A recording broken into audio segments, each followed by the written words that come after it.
Well, hello and welcome everyone to another one of my recap videos. Now in this video, I'll be trying as briefly and quickly as possible to recap the second season of Dark Matter while alluding where necessary to the first season of the show. Dark Matter started off on its first season with 6 strangers who wake up on pretty much what seems to be like a deserted starship called the Raza. They have no memory of who they are, where they are, or how they got there. They give themselves numbers for names from 1 to 6 in the order in which they woke up. By the end of the first season, we've gotten names for each and every one of them. By the end of the first season as well, we see them all unconscious and taken into custody, except of course for 6, whom we get to realize is one Varrick, a lieutenant for the Galactic authorities, tasked with bringing them all in. So I'm going to be focusing here on all the major arcs of the second season, newly introduced characters, even the ones that are gone for good, because with the introduction of alternate realities on the second season of the show, no one is really gone for good. So let's take a look at our Season 2 recap of Dark Matter.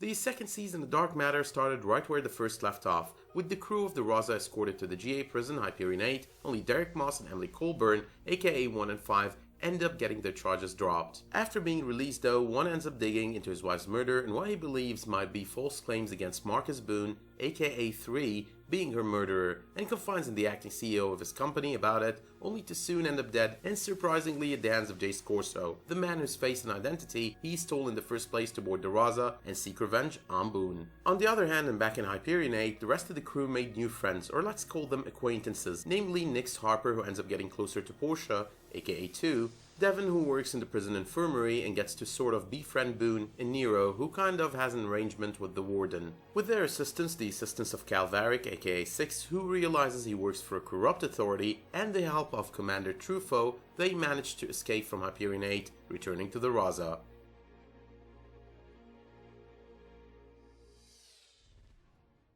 Now post their prison break, a repeatedly probed and prodded android back on Hyperion 8 ends up shutting down to repair the damage. During the shutdown though, we got to see the return of the bad old mercenary selves of 2, 3, and 4 due to a link that restores their old memories back, causing the 3 of them to forget they ever knew 5 and forget about the 3 guests who escaped Hyperion 8 with them. Emily though does manage to restore everything back to its original setting, removing the faulty link that restored their old memories. Now when they get to realize they have a choice whereby they can have their old memories back, but at the possible cost of reacquiring some of their old habits and traits, they decide they're better off never remembering their past and continuing to be their new selves, something that changes later on for Rio.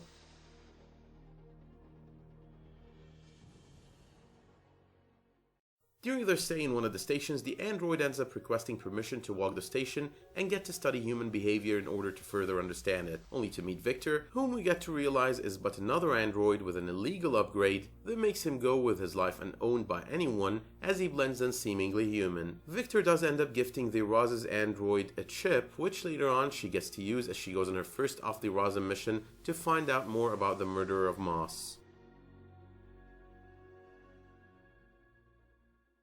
So Ferris Corporation was after a key in possession of Emily, the very same key she pickpocketed, leading to the chain of events that led to her ending on the Raza post the murder of her friends because of this key. Commander Neiman of Ferris tasks Alicia, this ruthless woman we get introduced to, with the task of retrieving the key, claiming a war is coming and the key happens to be the way to win it. Alicia in return ends up employing Nero, who steals the key for her, only for us to discover that 5 figured it out and ended up switching the key with a fake one. Now this key happens to enable its holder of accessing pockets of interdimensional space-time, or in other words, allows its holder to travel light years in the blink of an eye and apparently to jump to alternate realities and parallel universes.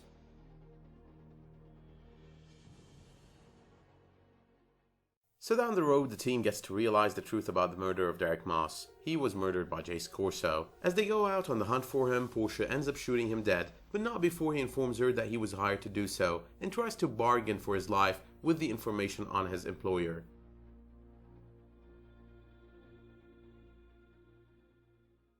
We got a decent origin story for Nix on the second season, explaining her motivations. When the crew of the Raza found it necessary to restock and realize they're short on funds, they decide to go for one of their old kind of heists, ending up targeting the drug shadow off another ship upon a recommendation by Nix. But Nyx of course had ulterior motives, rescuing her brother from the hands of the Seers. As children, both her and her brother Milo happened to have been kidnapped by Electus Corporation and were forced into participating in this experiment that aimed at figuring out if the collective human consciousness could solve problems better than computers. But the project grew bigger, and this human machine of Lynx became capable of predicting events before they happen. When an uprising had the Seers led by Handsmaid take over the project, and as the man became corrupted by power and abusive, Nyx made her escape. The crew of the Raza end up having to give Milo back to the Seers, and upon advice from Rio, Milo ends up killing himself in a cell to ensure he isn't forced into helping them anymore. But before he left the Raza, he gave Emily a quick idea about his prediction of an upcoming war, and how the crew of the Raza will make a huge difference during that war, how the future of the galaxy will be in the balance, and how they will be the ones to save the day.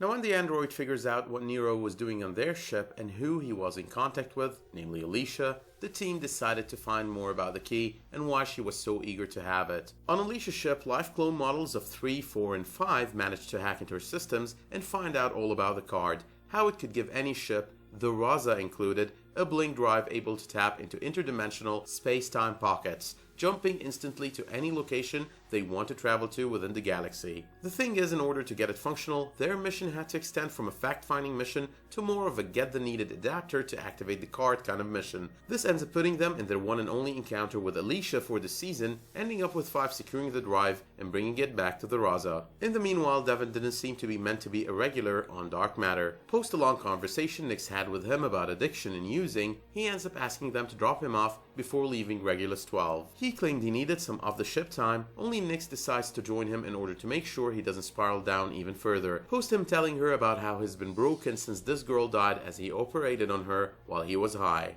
Unfortunately for Devon though, Handsmaid finds him, and when he fails to get any information on Nyx and the Raza out of him, has one of his goons end his life.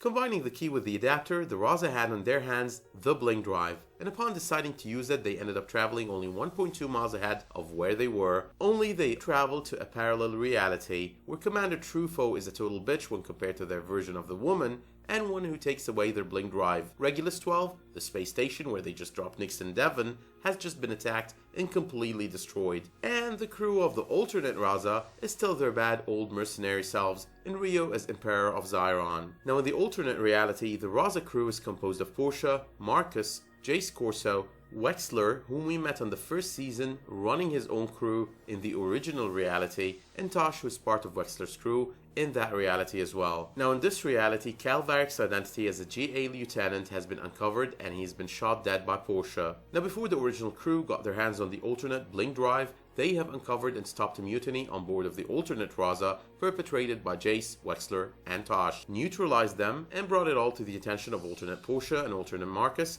who, worth mentioning here, have a thing going on.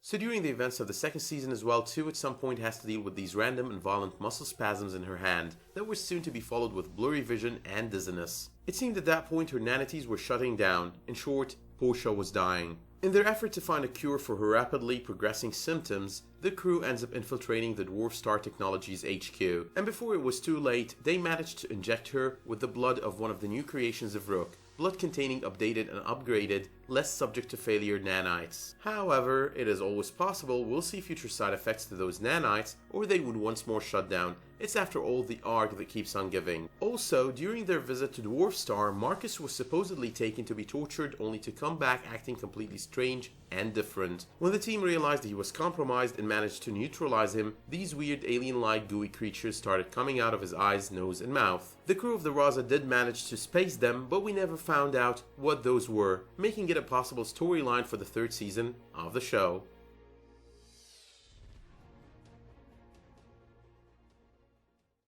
At some point, when the android seemed to be compromised by a virus, she starts having these dreams of a more human-like life with Victor every time she's on her charging pod. Ironically though, we discover later on that the virus did not initiate on her end, but it rather initiated with her simulation, the very same simulation that she's created to monitor her behavior. But this whole situation also created another complication, having 2, 3, and 4 hallucinate things that weren't real, until of course the whole situation was sorted out. The hallucination worthy of a mention here is the one with Rio, as he ended up seeing Misaki sneak onto the ship, but this time around it was not to arrest him and bring him back to Zion for execution, but rather to fight him over her blaming him for not being the strong leader Zion needs in place of his brother, something that plays a major role in his decision later on to restore his memories and claim his throne. Now, close to the time the android virus incident happened, we see 6 attempt to convince 2 that they should take on both the GA and the corporations by reinventing themselves as intergalactic police, a suggestion that would totally turn the tide of the war to come,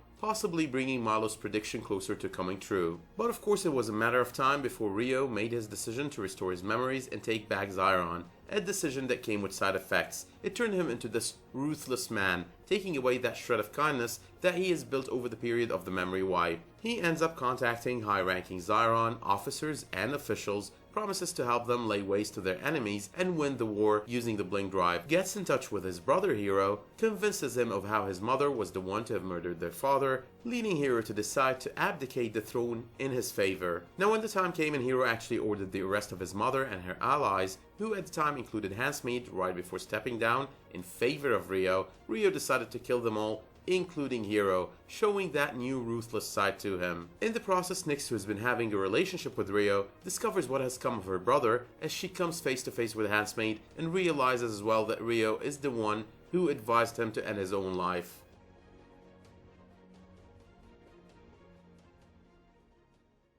On their trip to the alternate reality, the Raza crew came to find out about the Ferris Corporation plans to detonate a bomb in the upcoming Council of Corporations to ignite an all-out corporate war, and in the finale of the second season, they take this information to Truffaut, who assists them in getting on the inside in hopes they would save the day if their claims were to be true. But to make a long story short, by the end of the finale, 5 has managed to stop the Ferris bomb from going off. Portia tried for old time's sake to give Rio a heads up about what is going on, only for Rio to board the Raza and steal the blink drive for usage in his own military purposes. And Misaki, who boarded the Raza with him, ends up cutting Nyx in a fight and with a poisoned blade, out of apparent jealousy of Rio's love for her. By the very end as well, we get to realize that there was another detonation planned on the station, and this time it was planned by the power-drunk leader of Zion, Ishida Rio. He does, though, in some sort of act of loyalty for the time he spent with his former crew on the Raza, give the android a warning and asks her to recall them to the ship to ensure they're safe. But as the season comes to an end, we have Nyx almost dead, if not actually dead, on the floor of the Raza,